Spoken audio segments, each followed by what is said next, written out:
njortoon ngeen ne mbokku téléspectateurs yi dina ci wax ndax teewe woon na ko ni ki 31 décembre gi weesu discours à la nation ba mu ca pare toftal na ca point de presse boo xam ne dañ caa segg ay taskatu xibaar yu gën a ràññeewu yu gën a xarañu foofule ci Sénégal daal di leen tànn ngir ñu jàkkaarloog ki nga xam ne moo di njiitu réew Macky Sall ay laaj ak tontu dex seen i diggante Moustapha Diop nag moom bokkoon na ci ñi nga xam ne jotoon nañ leen a tànn ngir ñu jébbal seen i laaj ci ki nga xam ne moo di njiitu réew mi Macky Sall moom sax Moustapha Diop la ñuy bàyyi d'abord nga defal ñu une petite synthèse de tout ce qui s'est passé durant ce grand entretien bi nga xam ne am ngeen ko ak njiitu réew Macky Sall. alors journalistes yi gën a xarañ yi gën a ràññee Sénégal moom yaakaaruma ne ñoom la ñu woowoon parce que bu fekkoon ñooñu la man duma ci bokk. en tout cas ñenn ci journalistes sénégalais yi la ñu woo. ñu dem te ñoom également bi ñu koy def également il faut que ñu préciser def yenn précision parce que nit ñi. dafa bari lu ñuy wax ci loolu te xamuñu processus bi nga xam ne moom moo dem ba permettre entretien boobu. waa présidence bi ñuy demandé pour que yenn journalistes yi ñëw def entretien boobu ak président Macky Sall dañ ne dañu bëgg a jël ñi nga xam ne ñoom ñooy def les émissions phares c'est important. Les émissions phares des chaînes de télévision au Sénégal donc que nga tudd Moustapha Diop Aïcha Diakhaté ça importe peu. C'est peut-être parce que Moustapha mi ngi présente une émission comme Diine ak Jamono ñoo xam ne c'est l'une des émissions phares quand même de l'espace médiatique sénégalais keneen di def émission bu mel noonu feneen moo tax ñu tànn ñooñu. Donc il faut que ñu yaakaar ne dañu cibler Moustapha Diop parce que bopp bi dafa rëy ne ko ñëwal non ça ne s'est pas passé comme ça. dafa am ay critères yoo xam ne moom moo taxoon ñu tànne noonu leneen la également. Et c'est une précision importante mooy ñu bari dañ na je l'ai dit l'autre jour ma ne il faudrait pas que sénégalais yaakaar ne journalistes yi demoon palais ay député la yu demoon séance plénière bu parlement bu assemblée nationale maanaam ku nekk indi ay doléances bëgg ko yeggee le président Macky Sall c'est pas notre rôle. On n'était pas là pour lui soumettre des doléances de Grand Yoff de Xaar Yàlla ou de je ne sais où. Entretien la liggéeyu ay journalistes la te yooyu bu ñu koy def également dafa am même bu ma doon interviewé Cheikh Tidiane Gomis tey loolu mënul ñàkk en tout cas un journaliste professionnel noonu lay demee mooy dafa am lu ñuy un protocole d'entretien interview booy def dafay am un protocole d'entretien maanaam man dama bëgg a interviewer Fatou dama koy soumettre ay questions ne ko ci lii ak lii ak lii lañ bëgg ñu waxtaan ba juboo doog a def l'entretien ça ne veut pas dire que ni damay wax Fatou ne ko lii laa lay laaj nii laa la koy laaj ça n'a rien à voir li tax ma wax ko mooy man Moustapha Diop bi may dem palais question yi nga xam ne moom laa tànn laaj ko Macky Sall man maa ko tànnal sama bopp kenn tànnalu ma ko man maa ne mënuma toog ci petit déj pendant des semaines et des semaines def ay plusieurs fois ay émissions Diine ak Jamono di wax ci mbay di wax ci situation sociale sénégalais ak difficultés yu ñu nekk ma am possibilité wu laaj les mêmes questions Macky Sall ma ne ko non du ma ko laaj. J'ai préféré man ne damay wax ak moom ci agriculture ci situation travailleurs yi consommateurs sénégalais yi et cetera et cetera et cetera donc yooyu dafa am solo parce que sinon sénégalais duñ comprendre nan lay demee leneen li mooy le protocole d'entretien en fait ci la ñuy préciser ne question yan la ñuy laaj Cheikh Tidiane dina ci ñëw léegi parce que wax na ne sport dañ ko ci négliger man question yi ñu ma envoyé ne ma thèmes yi ñu ma envoyé ne ma ci thèmes yi lañ bëgg a wax su ma ci gisuloon sama bopp dama naan jaralu ma dem mais un journaliste buñ ne ko da ngay interviewer président nga ne yan thème ñu ne la question sociale question d'actualité politique situation économique du pays les réformes géopolitique et défis sécuritaires mais loolu mooy réew suñ la ko waxee boo dee journaliste bu mel ne man nga xam ne foo toll yaa ngi wax ci politique forcément da nga ciy gis sa bopp te boo ci gisee sa bopp ci ngay joxe sa accord ne je peux participer à ça bien évidemment di nga ci discuter ak ñi nga xam ne ñoom ngay liggéeyal man ce que j'ai fait wax naa ko fii vendredi bii di passé nee naa j'étais plutôt réticent bi ñu ma ko waxee mais bu ma ñëwee j'en ai discuté ak quelques personnes à Walfadjri notamment Cheikh Tidiane Ndiaye waxtaan nañ ci lu bari Oustaz Assane Diouf ak la rédaction ñi nga xam ne ñoom laay liggéeyal mais ñoom ñëpp li ñu lay wax mooy il faut le faire il faut aller le faire parce que occasion la boo xam ne ça ne se présentera pas peut-être ci yeneen yoon te occasion la pour Macky Sall dégg ñi nga xam ne ñoom ñooy ñi ñu tuddee ñun la voix des sans voix donc man c'était ça ma préoccupation première leneen li mooy suñu defee li ba pare journalistes yi nga xam ne ñoo ko doon interviewé seen bopp ñoom ñooy juboo ci seen biir ne kan mooy jël en charge telle ou telle autre question d'ailleurs bi ñu toogee ak président Macky Sall ak ses collaborateurs yooyu juste avant entretien bi parce que dañ fa reer ba pare doog a def entretien bi ci waxtaan yi doon waxtaan entre ñu journalistes moo doon mais kan mooy jël en charge la question du mandat maanaam kan moo koy poser mandat bi ñëpp ko bëggoon poser en fait man j'ai préféré ne mandat bi man ça m'intéresse pas parce que xam naa ne comme ñëpp ko bëgg a wax jërul xëccoo. alors ci lañ waxoon ne Maïmouna Ndour Faye par exemple moom moo waroon a poser la première question sur le mandat mais bi ñuy joxe parole bi effectivement dañu tombé ci Babacar Fall avant ñu àgg ci Maïmouna Babacar poser la question mais en fait ça devait venir de Maïmouna Ndour Faye donc yooyu ay précisions yoo xam ne dafa am solo parce que les gens parfois da ngay déglu tu as l'impression que dafa am question yoo xam ne dafa kii dakaa ragal kii jël ko wala kii bëggu ko kii ça ne s'est pas passé comme ça. journalistes yi ñoo ko waxtaanee seen biir ba juboo ne kii mooy jële fii kii jële fii kii jël question bi am nga droit def relance ci nangam am nga droit de parce que président de la République quand même mënoo ko interviewer rek ñëw ne nu ma neex laa koy defee. il y a des conditionnalités yu ñuy teg parce que su Cheikh Tidiane posé telle question Moustapha dañ koy may possibilité mu relancer ko sur telle chose ni ñu ko bëggee woon sax demeewu ko parce que Macky Sall en réalité question yi bari bu ñu ko laajee du tontu directement mais da doon waxtaan en fait. moom dafa mel ni ku nekkoon ci waxtaanam boobu da doon jël temps trop. ce qui fait que journalistes yi daanañ toog presque ay 15 minutes di xoolee duñ wax leen alors que su fekkoon ne da doon tontu ci lu gàtt di nga gis ne dina am ay relance yu bëree bëri yoo xam ne dina ko doon permettre moom sax mu dugg ci loo xam ne xëy na prévoirul woon dugg ci mais qu'à cela ne tienne man je retiens une chose moo di ne man bi ma fay dem préoccupation yi ma amoon Macky Sall tontu na ci nga xam ne man moo ma yóbbu woon parce que bëggoon naa xam lan moo tax ñuy xuloo ci ay semence Sénégal ba baykat yi génn ne buñ leen joxati semence parce que ay nit ñooy dund seen kaw Macky Sall li mu ci wax mooy ni ko nit ñi déggee noonu la ko déggee il a les mêmes informations et que ñooñu tuddee ay intermédiaires dina fexe mu dakk et ça c'est important quand même ci syndicat yi également il dit buñ bëggee grève nañ grève mais awma lu ma leen jox mu neex mu naqari loolu la wax mu leer état bi mënul impôts yi Moustapha ak Fanta rek ñooy natt Cheikh Tidiane du nat Fatou du nat ay si jaxate du nat ba pare ñu bëgg suñu boolee impôt yëpp jox ko Fatou mu yóbbu mu ne loolu mënul nekk donc moo tax enseignants yi dans quelques jours tu verras que ils vont lancer des mouvements commencer di grève ngeen mais Macky Sall li mu leen wax c'est très clair bu ngeen bëggee grève leen mais loolu mënul nekk mais li nga xam ne nag moo gënoon a attirer attention wu Sénégalais yi mooy la question du mandat parce que ñu bëree bëri man en tout cas avant may dem ñu bëri ñu ma woo loolu lañ may wax mais il faut ngeen wax ak moom ci mandat bi ma leen d'accord on verra ce que ça va donner mais biñ ko waxee ci mandat bi lan la Macky Sall wax du ma ne waaw du ma ne déet parce que journalistes yi dafa am lu ñuy tuddee des questions ouvertes et des questions fermées c'est-à-dire que Babacar Fall quand il pose sa question à Macky Sall il a fait exprès poser ko lu ñuy tuddee une question fermée mooy Fatou di nga ñëw wala doo ñëw waaw wala déet amul sama oto dafa panne amul buur bu ma réparé dinaa ñëw waaw la wala déet il l'a fait exprès c'est l'intelligence journalistique qui fait ça il y a des questions xam ne soo koy posé da ngay tànn une question fermée au lieu ngay tànn une question ouverte parce que amul lu muy développé di nga ko def wala du ma ko def Macky Sall il a senti le piège bi mu sentir le piège moo tax mu ne du ma ne waaw du ma ne déet lan lay expliquer du ma ne waaw du ma ne déet man bi ma ko waxee dama reetaan parce que li mu wax noonu man wax naa ko fi plusieurs fois ci plateau bi ñu toog que ni mandat wu Macky Sall du ko leeral tant que jegewuñu élection présidentielle lan moo tax mooy exactement la réponse bi mu joxe moo di ne su fekkee ne daf ne déet du présenté wu gouvernement bi dootuñu liggéey parce que ñu ngay lijjanti ku ko remplacer man waxoon naa fii ne Macky Sall s'il dit que ni du présenter il risque d'être un président esselé parce que dina toog palais boobu kenn du ko fa seet si parce que nit ñi dañuy lijjanti kan moo koy remplacer pour ñu xool beneen business bu ñu nekk mu ne donc du ndax loolu du ne déet ñu ne ko est-ce que da ngay wax waaw mu ne du ne waaw parce que bu ne waaw marche yi commencé protester et ça c'est important qu'ils le disent xam nga lu tax parce que kon Macky Sall xam na ne bis bu fi taxawee na ne day présenté wu gars yi dañ wàcc mbedd bi xam na loolu jàkkaarloog moom et quand il dit que su ma nee waaw marche yi commencé ak yooyu ça veut dire que ne xam na ne moom su ne waaw gars yi def jëfanteeg moom ci mbedd mi et pour man ça c'est important mais li ma am solo pour man moo di ne su waxee ne su ma nee déet sama gouvernement dootuñu liggéey mais là Macky Sall a tout faux il n'a pas le droit de dire ça parce que quand même biñ koy fal lijjanti wuñu ay ministres am bu ñu amee luñ bëgg ak luñ bëggul dañ ko wax ne ko mu sànn ay ministres yoo xam ne dañuy nekk ci ndigalam par force tant que mi ngi nekk président de la République mais su moom su avoué parce que dafa avoué ne su ma nee du ma présenté wu dootuñu liggéey ça veut dire que ni maîtrise bi mu war a am sur les troupes comme ni ko soldats yi di waxee maîtrise boobu amu ko ci et ça c'est vraiment dommage. Est-ce que ça ne veut pas dire que également que le gouvernement est trop politique? Le gouvernement est trop politique. ay nitu ku nekk say intérêt ngay defaan. Macky Sall il est conscient de ça tey bu ne présenté tuma ñëpp li ñu xam mooy 2024 moom Macky Sall jeexal na comme day.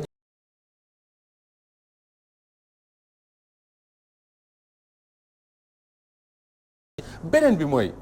et malheureusement on n'a pas eu la chance man que relancer sur cette question là mooy su Macky Sall ne yàllaa xam du ma ne waaw du ma ne déet parce que su ma nee waaw lii su ma nee déet là ça veut dire que ni Macky Sall moom suñ constitution bi intéressé wu ko. parce que bu ko intéressé woon dina ne su ma nee waaw nangam su ma nee déet nangam mais constitution boobu mayu ma ko. parce que moom moo ko waxoon nag ne dina vérifier constitution ba kenn dootu bi def 3e mandat. moom moo ko wax nag te li nga xam ne moo motiver la constitution de 2016 mooy justement pour que dootuñu am président boo xam ne day def comme Abdoulaye Wade di fi wut un 3e mandat. donc Macky Sall li constitution bi wax pour le moment moom c'est pas sa préoccupation moom mooy su nee waaw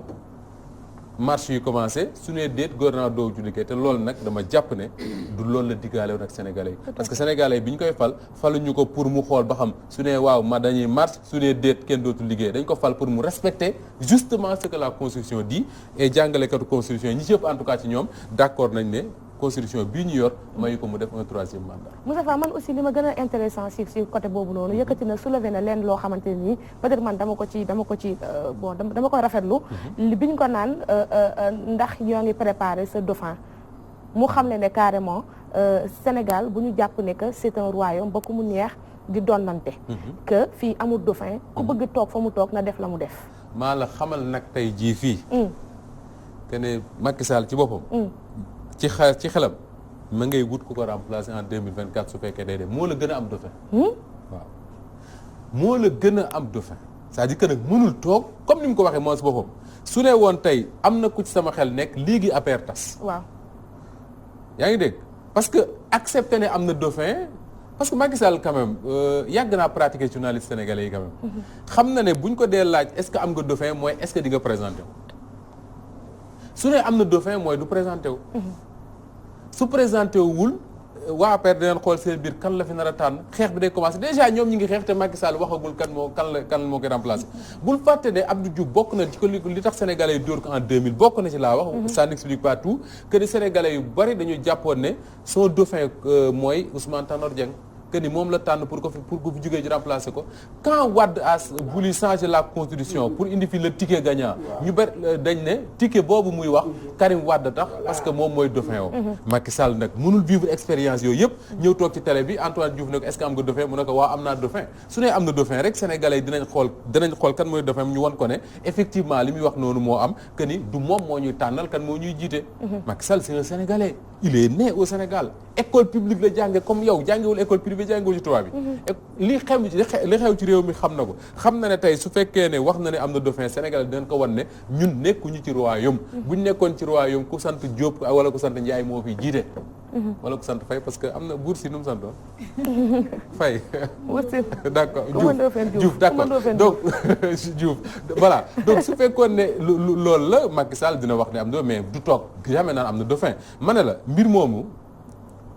Macky Sall bu fekkee ne du présenté parce que man je n'insulte jamais l'avenir mais li ma dans mon fort intérieur quand j'écoute Macky Sall parler dama naan yaakaaruma ne dina jël risque présenté wu waat je dis bien dina jël risque parce que jël présenté waat pour moom jël risque la mais tout va se jouer d'ici la fin de son mandat su fekkee ne gis na ne comme il le dit que ne bis bu nee dina présenté wu gars yi wàcc mbett mi def ak moom du ko jaral mais su gisee ne tout va bien les Sénégalais vont rester amorphes il va jouer le jeu. waaw léegi surtout man Moustapha sànq dafa am benn wax boo xam da nga ko wax da nga ne stratégie de communication amoon na fa. mooy maanaam Macky Sall dafa ñëw question bu ñu jógee mu lal waxtaan. bon may laaj foofu dégg nga yéen ñi demoon. bi ngeen gisee mu indi stratégie boobu xam nga tam nit. xam nga nit loolu la quoi ku nekk day indi stratégie am. yéen lu tax ngeen nangu jeu boobu parce que jeu boobu ku xam Macky Sall jeu boobu moom moo koy arrangé. parce que bu demoon frontalement question réponse moom du ko arrangé. c'était pour tout simplement gis na ne parce que waa gis na ne yeneen ko maanaam presse bi. moo ko yóbbu ci benn image. boo xam ne ñàngal la nangam dafa nangam nii. léegi moom ñëw ak stratégie boobu yéen tamit yéen ngeen ñëw nangu loolu ou bien. ndax ci biir salle bi amoon na ñoo xam ne maanaam bëgguñu woon jeu. parmi ci biir saal ci journaliste yi. waaw ci journaliste xam nga dafa am benn journaliste Bakary Domingo Mané. dafay faral di wax ne la conférence de presse est un lieu de manipulation par excellence. waaye ji nga xam ne moo créé woon le journal Le Monde xaw ma le Nouvel Obs xaw ma tamit ban la ci. daf doon wax ne manipulé par tout le monde nous refusons de manipuler les faits. ñun journalistes yi doon xam nañ ne. fooy dem muy conférence de presse muy ku la woo da jox ci information li muy wut mooy manipuler parce que dafa am un message boo xam ne moom la bëgg a jàllale le président Macky Sall s'il accepte de faire un débat bu mel noonu ci 31 décembre am na ay objectifs précis mais journalistes yi fay dem également ñoom dañu am ay objectifs précis ku ci nekk maintenant da ngay xool est-ce que li ngay wut si di nga ko am wala déet man pour man li journalistes yi li nga xam ne moo leen taxoon a jóg parce que wax naa fii ne journalistes du ñu ay député dem fu ñu fa pour indi ay doléances ñu war a régler am na ay interrogations yu ñu amoon moom lañ ko doon posé te man li ma gis moo de interrogation yi ñu ko xam ne moom lañ ko posé Macky Sall tontu na ci même sur la question du mandat bi ñuy wax naan tontuwul parce que neewul waaw neewul déet mais justement c'est ça l'information neewul waaw neewul déet mooy information bi c'est ça l'information. Parce que tey il montre simplement que ni ce que la Constitution dit pour le moment c'est pas sa préoccupation. Il montre également que ni maîtriser wul ay tur boobu maîtrise boo xam ne tey bu nee noo du présenté wu ñu génn ci mbedd mi ñu dootuñu liggéey. Il montre également que ni moom Macky Sall xam na bu baax ne bis bu taxawee ne Sénégalais yi danaa présenté wu dinañ wàcc ci mbedd mi mais ça c'est de l'information. C'est de l'information maintenant nit ñi nag dañuy bëgg ne oui il fallait que ngeen pousser ko pour mu wax ne du présenté wu mais ñun on n'est pas la gendarmerie ni la police on n'est pas également le conseil constitutionnel pour ñëw teg Macky Sall ne ko di nga wax par force tey ne doo présenté wu. L'objectif n'était pas obligé ko pour mu wax ne du présenté wu ni obligé ko pour mu wax ne dina présenté wu mais l'objectif c'était simplement de l'amener à aborder ce débat-là. Il a abordé le débat. non waxuma foofu de Moussa dama ne man waxuma c'est vrai li mu wax moom ça a été précis. wax nañ ko duma kii waxul waaw waxul déet. loolu kenn wax mais dama ne. moom boog maanaam posture bu mu ñëwee. là tey jii bu ma la déggee nga dafa mel ni que Macky Sall a réussi son moom oralam réussir na ko. waaw réussir na oralam. man de loolu laa jàpp. voilà réussir na oralam moom xaw ma nag. waaw loolu laa la bëgg a wax xaw ma ba xam les Sénégal li ñu doon xaar gis mais Macky Sall moom li mu doon wut. voilà man loolu laa doon wax de. man loolu laa gis parce que bu ma déggee ngay wax ni di expliquer. man vraiment man seetaanu ma ko lu tax seetaanu ma parce que dama leen na mere. dinaa ci ñëw dégg nga lu tax seetaanu ma ko toppatoo ma leen. léegi rek waaye nag gi nga fu mu nekk nii.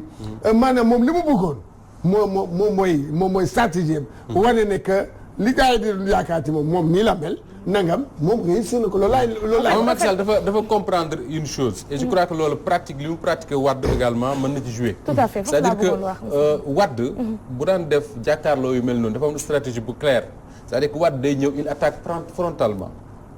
day attaquer frontalement def na ko plusieurs fois jàppanteeg journal ba mu tàng muy doog a sourire salle bi calme mu wax li mu bëgg a wax. Macky Sall comme li nga wax sànq dañ koy coller image yu ñàngal nii la mel nii la mel nii la mel su ñëwee bëgg a jàkkaarloog journalistes yi di defanteeg ñoom mais xam na ne moom ñi mu amoon en face Macky Sall quand on man bi mu ñëwee ci salle fekk ñu toog. bi ma ko joxee loxo ñu ne ko kii mooy Moustapha il m'a regardé clairement ne Moustapha comment tu vas affaire yooyu donc quelque part ni mu xamee ne kii mooy Moustapha Diop noonu la xamee ne kii mooy Babacar Fall noonu la xamee ne kii mooy Maïmouna Ndour Faye noonu la xamee ku ci nekk ni ngay waxee ak moom à l'antenne soo nekkee ci sa chaîne de télé donc xam na ne ñooñu peut-être su ñëwee bëgg a dem ak ñoom dans quelque chose de frontal dañ ko cay fekk man su ma malgré tout le respect que je peux avoir pour Macky Sall su ma attaqué woon dinaa ko delloo nag te su ko defee Babacar Fall mu delloo ko quand il a dit à Babacar Fall du comment est-ce qu'il dit là du kenn du marche devant les grilles du palais Babacar Fall lui a dit que yow li nga def moo yées. parce que yow ñëw nga fii ne na bu Ablaye Wade génnul ñu dégagé ko looloo yées donc Macky Sall amul woon intérêt di nekk dans une confrontation avec les journalistes li mu amoon intérêt mooy li nga wax sànq mooy garder le sourire garder sérénité am jàllale message yu mu bëgg a jàllale il a réussi. message bi Macky Sall bëggoon mu jàll moom jàllal na ko maintenant la question que man journaliste je me pose mooy est-ce que li nga xam ne moom laa doon wuti comme réponse à mes questions est-ce que tontu na ci. effectivement man li ma ko posé ak ñi ko ñeneen posé tontu na ci. maintenant man fi nga xam ne fa laa am regret et je l'ai dit hier dans le journal Walf Quotidien mooy su ma sañoon mu am une interactivité c'est-à-dire que bu tontoo nga mën a dellu su delloo nga mën a joxewaat te loolu li ko doon permettre mooy entretien bi nekkoon avec 2 ou 3 journalistes mais tu peux pas avoir 8 journalistes ku ci nekk nga bëgg di joxanteeg moom mënul nekk. Moustapha man fenn aussi intéressé na ma trop muy fi ñuy waxee question géopolitique bi ba dugg ci taxawaayu France ci zone de conflit yu ko demee ni Mali moom dafa xamle ne que dafa mel ni comme si que dafa dëggal ne l'Afrique ou bien même le Sénégal ne peut pas se passer de la France. Ouais. Et ça c'est un vrai problème parce que Macky Sall am na xëy na information yu ñu amul mais man mënuma comprendre un pays indépendant depuis 60 ans nga taxaw réew mu mel ne Mali ak la fa am sax ak la fa xew yëpp président de la République taxaw ne bu fa France nekkuloon mu ñaaw mais ça veut dire que ni ñun demuñu fenn. c'est-à-dire que il faut que les analystes je crois déglu Macky Sall bu baax. li mu wax dafa ci am yu bari yu am solo yoo xam ne soo ko toppee da ngay gis des réponses à beaucoup de choses. parce que comme li nga wax Aïcha su taxawee ne oui il faut que ñu tey ci affaire France parce que y a un sentiment anti-France déjà ñi muy wax un sentiment anti-France je ne pense pas. que ni sentiment anti-France boobu Macky Sall di wax am na. beneen bi mooy su taxawee ne oui su fekkoon ne français yi intervenir au Mali bu ñu deful ndànk terroriste yi tey ñi ngi Sénégal ça veut dire que ni moom le président de la République du Sénégal il avoue l'échec des gouvernements sénégalais yi nga xam ne ñoo fi jaar ñëpp pour assurer notre sécurité parce que su fekkee ne ñun depuis 1960 on a une armée chaque année ñu ne def nañ ci ñaata milliards chaque 4 avril ñu ñëw ci centenaire gi génn fi lu dul jeex ci ay moyens de lutte ak nangam ak nangam te yaakaaruñ ku dul France pour que suñu yooyu dalay ñu intervenir c'est un aveu d'échec et Macky Sall l'a dit et man foofu d'ailleurs malheureusement il y a pas eu le temps pour faire des relances mais Macky Sall quand même mook Alassane Ouattara ak ñeneen ñu mel na ñoom mais les panafricanistes les panafricanistes surtout les plus jeunes activistes à chaque fois dañuy wax ne président yooyu c'est des préfets de la France mais li Macky Sall def keroog il s'est pratiquement comporté comme un préfet de la France parce que il a défendu la France noo xam ne sax Macron du ko défendre et ça pour man ça pose problème rawatina ci éco bi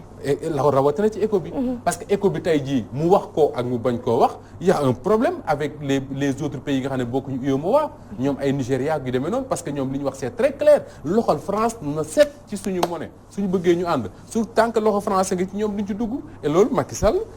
ne le dit pas te loolu moo am voilà. en tout cas voilà Fatou. bu fekkoon ay relance am na kon je pense que ne émission entretien bi du jeex kon. parce que ñu war a rebondir ci mu wax bari na. exactement côté éducation mooy ba mu ne da koy jaaxal bu gisee sax ñi nga xamante ne ñooy enseignants yi di ñaxtu. déjà ñoom ñu ngi nii déposer seen préavis de grève yu bari. faalewu leen déjà bu fekkee dañuy rebondir à chaque question boo xamante ne wax na ko kon je pense que du fa. parce que déjà li Fatou wax dafa am solo ndaxte entretien bi 90 minutes la woon. 1h30. mais on a fait 2h30. 2h30 pourquoi parce que li ma la wax sànq bu ñu poser une question Macky Sall dafay waxtaan. c'est-à-dire que au lieu que mu tontu rek yam ca dafay expliquer lu bare bare et ça prenait beaucoup de temps et le conducteur comme bi nga yore nii. moom la ñu defar pour l'entretien yu ci nekk dafa amoon fu ñu prévoir ay relance mais malheureusement le temps mënu ko woon ndax et puis président la nag mënul di développer ci yenn yi nga jékki-jékki ne ko yemale ko foofu ñu jaanti leen sañ naa ko def Cheikh Tidiane mais sañ mu ko def le président de la République. Moustapha ci stratégie de communication bi yow boo leen doon jox note tey la ban note nga leen di jox parce que pour ce coup là ils ont réussi leur com. du ma leen noter parce que ñi nga xam ne ñoo gérer la communication. Abdou Latif Coulibaly par exemple. man li ma xam ci communication yëpp moo ma ko jàngal. donc soo bëggee ñëw di noter waat ton propre professeur ça pose problème et d'ailleurs bi ma ko gisee loolu la mu njëkk a wax donc je note pas ça mais su ma dee observateur rek li Cheikh Tidiane wax sànq laay dëggal. moo di ne moom il avait un objectif te quand tu fais une opération de com dafa am un objectif cet objectif là soo ko définir ba pare da ngay définir stratégie définir loolu lañ tuddee le plan et tout ce que tu veux. suñu jàppee ci loolu man dama jàpp ne Macky Sall en tout cas il a atteint li nga xam ne moom la bëggoon parce que sénégalais yi seetaan nañ ko mu neex mu naqari nag les sénégalais ont regardé ils ont regardé dégg nañ ko mu wax te li mu bëggoon ñu dégg nañ ko maintenant est-ce que sénégalais yi partagé nañ ça veut dire que est-ce que accepté nañ ne li mu wax loolu la war a demee c'est tout un autre problème et loolu li may nga mën a mesurer loolu mooy les débats qui vont suivre après parce que boo seetaanee diine ak jamono dem da ngay gis ne bari na Macky Sall ay yu mu wax comme ni ko Fatou waxee sànq suñu mayoon nit ñi ñu mën cee tontu mën nañ ko détruire ci lu gaaw parce que tegu ko ci lu dëgër. juste pour boucler étape boobu rek man li ma kii ba ma gisee Macky Sall muy wax. j'ai vu un Macky Sall soif de parole koo xam ne yàqamte woon na wax ci question yu bari est-ce que du également que bëggoon na di def ay réaction ci li fi am yëpp mais da doon xaar moment bii nii pour yóppi lépp. Mitterrand moo doon wax ne trop parler tue la fonction président de la République fonction mënul ànd ak fu mu toll di wax. mais dafa am des moments yoo xam ne dafay soxla expliquer wu parce que bi mu génnee présidentielle bi. man loolu laa ko wax clairement bi ko Sénégalais yi ñi ko voteel li ñu yaakaaroon mooy comme gu gën a duun. mu commencé ñëw yokk carburant ñu ne loolu doyul mooy du yokk salaire. ñu ne ko loolu doyul mu yokk njëgu courant yooyu yëpp il avait besoin de s'expliquer sur ça. loolu moo nekkoon sa première question. exactement objectif am pour moom moo doon expliquer sur ça moo tax il a pris tout son temps pour s'expliquer. xam nga président bu demee bay expliquer ay détails ci terre bi ay naan. kii passerelle sur 300 mètres lañ ko war a def su fekkee ne foofu mu nekk ci caaro yi gisuma passerelle xëy na dañ koy ñaan rek mu def tuuti sport dox tuuti dina gis passerelle mais c'est parce que préparé woon na pour wax expliquer Sénégal parce que xam na ne tey sénégalais yu bari il se pose des questions ci teeram bii demul dikkul sénégalais yu bari il se pose des questions ci électricité bi lu tax mu yokk ko alors que moo fi digge woon comme bu gën a duul yooyu il fallait qu'il s'explique et il s'est expliqué sur ça am na leen loo xam ne également président Macky Sall wax na ko et ça on l'a posé ici petit déj bii di passé mooy oto yii di rey nit ñi à Dakar tout le temps te loolu sur le communiqué du conseil des ministres démb waxaat na ci moo dina les gros porteurs là seen mbir da koy lijjanti xam naa ne ñoom góor a xuma nag say boo ñu jóg commencé xeex moom mais seen mbir da koy lijjanti et ça il l'a dit le 31 décembre d'accord Moustapha juste pour dugg ci beneen volet bi rek ndax au moment que ngeen di def seen entretien boobu bi ñu ci noppee minuit 5 précisément la ñu coupé signalu Sen TV ndax ci jaxasoo boo xam ne sekk nañu ko CNRA ci communiqué bi ñuy fësal ne sax publication wu yenn ci produits cosmétiques xeesal yi lañ leen doon aaye waaye Sen TV dafee wut ni CNRA waxee. voilà alors loolu maa ngi ko dégg. bi may jóge sama kër le 31 jëm présidence. te je dois avouer d'ailleurs que ni bi ñu demee toog foofu salle bi ñu toogoon waxtaan yi ci ëpp ci loolu lañ doon waxtaane nan lañ mën a tëjee télé comme ça rek jékki-jékki rek ne tëj nañ parce que ñu bari man loolu laa jàppoon moo ko déggee mooy boobu waxtu bi ma koy dégg man jàppoon naa ne Sen TV waxatul parce que boo déggee réaction yi ak nit ñi di waxee mooy Macky Sall dafa programmer un entretien palais bëgg Sénégalais yëpp seetaan ko Sen TV programmer un entretien avec Ousmane Sonko comme yaakaar nañ ne Ousmane Sonko moom Sénégalais dinañ ko seetaan dina leen yàqal comme dina leen yàqal ñu trouvé benn stratégie pour tëj télé bi man bi may jógee sama kër perception boobu laa ci amoon mu metti ma trop nag parce que je me dis simplement que ni yëpp Sénégalais yi mënul weesu loolu mais bi ma déggee les arguments des uns et des autres mooy lan moo di ne dafa am ñu saisiroon le CNRA notamment les médecins xaw ma pharmaciens yu demee noonu. les femmes médecins. exactement sur les femmes médecins. sur xeesal bi nga xam ne moom la ñuy publicité ci télé yi. effectivement le CNRA xam ne li nga xam ne mooy charte bi nga xam ne moo tënk télé yi ñu signé ko ñoom ñëpp d'accord ci mooy publicité bu mel noonu dañ ko war a éviter. ñu mettre en demeure Sen TV ak TFM ak Zik FM. Aïcha mise en demeure bu ñu la ko defaree mooy lii ngay def. arrêté ko te may nañ la délai ba sàngam pour nga arrêté ko li Babacar Diagne expliqué mooy Bougane Gueye bi mu leen tontoo def na leen bañu ko arrêté mais dafa signé ay contrat yoo xam ne il faut mu respecter ko ba mu jeex te bu ko respecté wul ay daan mën nañ koy fekk loolu nag c'est les inconvénients de notre métier parce que CNRA ne se préoccupe pas des contrats yu ñu signé wala yu signé wul moom li mu bëgg mooy l'application de la loi alors bi délai bi mise en demeure bi jeexee te ñu gis ne affaire bi ngi continuer kenn arrêté wu ko ils ont pris la sanction qui arrive après la mise en demeure mooy suspendre les programmes suspension au programme également ñu annoncé ko le 31 ne à compter de ce 31 dañuy suspendre les programmes pour 7 jours foofu nag fi la lënt am parce que man moo ko déggee dama jàpp ne Ousmane Sonko moo leen gêné mais soo gisee l'explication du CNRA mooy déjà ñoom bi ñuy bind cette sanction là di ko préparer pour yóbbu ko xamuñu ne Ousmane Sonko dina ñëw foofu muy benn ñaareel bi mooy heure bi nga xam ne ci la sanction bi war a intervenir dina fekk Ousmane Sonko def émission ba dem donc kon il faudrait que waa PASTEF c'est de bons communicants mais il faudrait que ñoom aussi ñu arrêté bëgg a profiter d'une situation pour faire le buzz pour se victimiser ne Ousmane Sonko lañ doon wut je pense pas que ni CNRA bu fekkoon ne Ousmane Sonko moo ko gêné danaan sanction bi ça démarre à 19h. 19h c'est vrai. non je suis d'accord. Mais Ousmane Sonko devait être là à 19h45. ñun ñëpp on a vu la bande annonce 19h45 la fa doon nekk ba 23h alors que li Babacar a expliqué mooy 23h59 maanaam minuit. buy jot ca la sanction waroon a commencé. li laay war a sool nag yaakaar naa ne diggante ba Ousmane Sonko mën na fa def émission ba ñibbi këram toog donc il faut que Ousmane Sonko ak waa Pastef ñu génn ci cette affaire là. xam ne ça les concerne pas bàyyi ñi nga xam ne nag ñoom ñooy la Sen TV le groupe des médias ñu gérer un problème qu'ils ont avec le CNRA loolu il faut que ñu préciser ko mu leer une bonne fois pour toutes parce que sanction bi franchement CNRA li ñu wax mooy bi ñu koy bind yëguñu ko te ñun ñëpp xam ne l'administration comment ça se passe quand on écrit même fii sax man su ma doon bind une demande d'explication jëmee ko ci faatoog yi demee noonu du fii ma toog laay jël biig rek bind ko sànni ko dafa am nuñ koy bindee am fu muy jaar ak affaire yooyu donc ñoom bi ñuy jël seet bi ñuy bind loolu xamuñu ne woon Ousmane Sonko dafay ñëw te Ousmane Sonko ñëw foofu bu ma déggee explication yi jugee sax ci Pape Alé c'était pas un premier choix pour ñoom ça veut dire que ni décidé wuñ ko il y a 15 jours ou bien il y a une semaine ils l'ont décidé bi ñu essayé Khalifa Sall essayé Idrissa Seck demul finalement ils ont pris Sonko à la dernière minute donc il faut ñu loolu leer léegi ñu ñëw ci la sanction en tant que telle man dama wax ne c'est un précédent dangereux xam nga lu tax parce que man dama gëm ne tëj une chaîne de télé wurul yombe noonu ci réew démocratie bu mel ne Sénégal parce que la Sen TV comme Walfadjri comme TFM comme yeneen dañu bokk ci li nga xam ne moom mooy permettre le jeu démocratique dañu bokk ci li nga xam ne moom mooy permettre le pluralisme médiatique dañu bokk ci li nga xam ne moom mooy permettre la liberté d'expression parce que tey su fekkoon ne Walfadjri rek mooy chaîne de télé au Sénégal am na ñoo xam ne gis ñu seen bopp ci Walfadjri dinañ bëgg a wax mu tëlee wala boog la Walfadjri wax duñ ci gis mukk seen bopp loolu moo tax ñuy def pluralisme médiatique ça veut dire quoi que ni li RTS di wax boo ci gisul sa bopp nga dem Walfadjri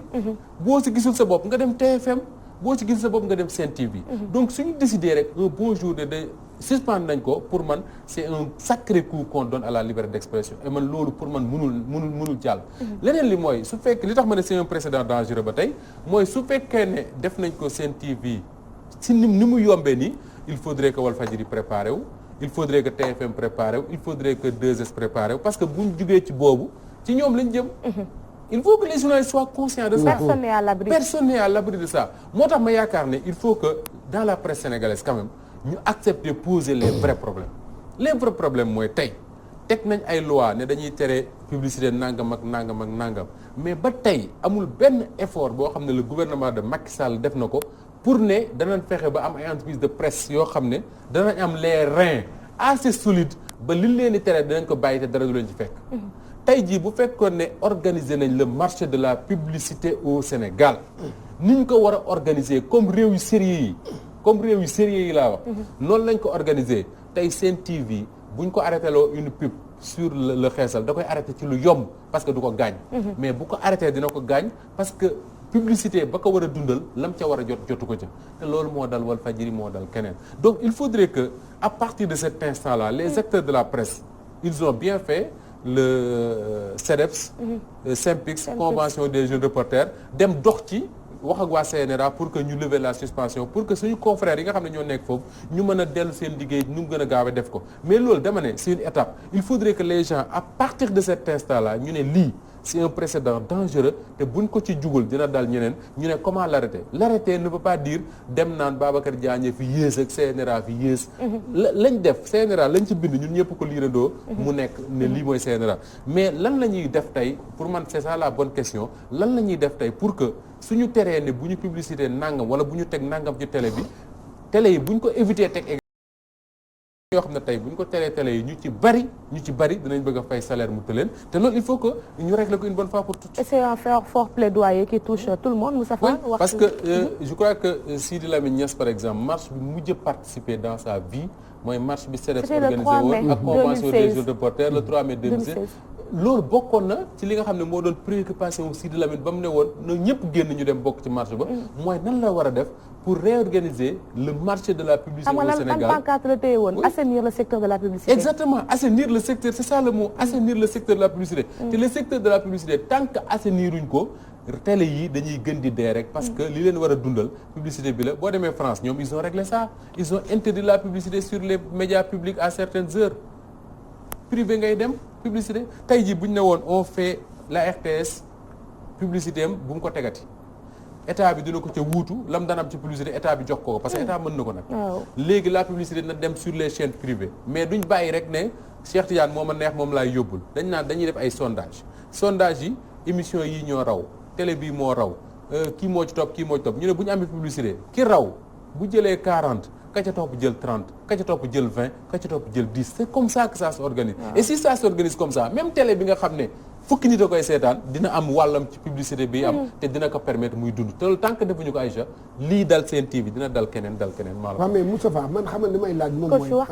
waaw d'accord waaw tuuti rek waaye man Babacar Diagne jaaxal na ma xam nga tax mu jaaxal ma Babacar Diagne lenn la ma jaaxalee waaye Babacar Diagne journaliste bu mag la dirigé na fii média public dem na fii tukki na nekk na fi ambassadeur xam na bu baax média waa proposition yooyu moom bi mu gisee loolu ba ñu ne lii mënoon na indi ay proposition ne de wax comme par exemple mu ne loi baa ngi fii mu fexe ba nga xam ne ba sax moom mu def pour mu am benn proposition de loi à ce que non média yi tey jii dañoo am problème publicité bii ñuy ut nii parce que ci loolu la ñuy mën a dundee mu xoolaat un peu man foo laay kii Babacar Diagne non à la dépravation moom laa lay wax Babacar Diagne ci boppam loolu nag moom a xaw a li ma la wax pourquoi ñuy bàyyi loolu laa lay wax Babacar Diagne yàq ci réew mi xeesal yàqu ko moom laa lay wax Babacar Diagne man gis nga man c'est que man Babacar Diagne man defe naa ne daal moom daal du kii moom daal alors Babacar moom amul leçon xam nga lu tax kaay dem naa benn affaire Babacar Diagne fii la nekkoon temps Abdou Diouf di buum mi RTS opposant yi leen di kii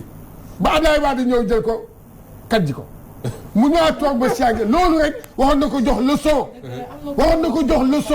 ba muy naan boo moom day ñëw nii di arrêté di couper kiiwu jàmm mais am na noo xam ne vraiment balaa ñu avant ñu doon agsi fii moom amoon na xam-xamu def loolu waaye rek ànd ak buur rek di buumi ànd ak buur di buumi na dem. coach merci ñu ngi lay jaajëfal Moustapha tàggoo si. Babacar Diagne nag CST xam naa dégg na la parce que moom c'est un téléspectateur assidu de Petit Déj. da koy seetaan il avait même promis que ne dina fi ñëw. waaw bu fi ñëwee. nga wax ko li moom dina la dégg certainement. dama lay wax benn affaire man moom naa jàpp gis nga Macky Sall mii. non dinaa def lu ma mën bëri pour ngeen man Macky Sall bu ma jàkkaarloo nag moom gis nga billaahi wallaahi taala man yooyu xaw ma ko de day daf may wax ba mu leer. mais li am solo rek moo di ne bu fekkee ne Babacar Diagne est-ce que tamit di ngeen ma non dama koy tëj tout de suite su fekkee Babacar Diagne le président du CNRA la ñuy waxal du moom mooy régler le problème de la publicité mais comme tu dis en tant que professionnel de l'info gérer une maison comme la RT je crois que mën na ne am na lu ma ci mën a dox pour ñu waxtaane ko xam nga ko lijjantee je crois que moo gën lii j'espère que dégg na la alors comme waxtu bi jeex na ñuy tàggu ñëpp di gërëm ñëpp ci kóolute bi rek seetaan bi di baal ak nag ñëpp ñi nga xam ne xëy na dina am lu leen déranger ci waxtaan beeg yooyu du suñu jubluwaay li ñu ci bëgg rek mooy leeral ñu joxante dig daje beneen ajjuma incha allah ci beneen émission Petit Déj beneen ajjuma incha allah nga ñëwaat sa actualité ak chronique yu am solo ya ngi koy toftal Moustapha Diop ñu ngi koy jaajëfal bu baax a baax moom kaas naa kaas a kaas xanaa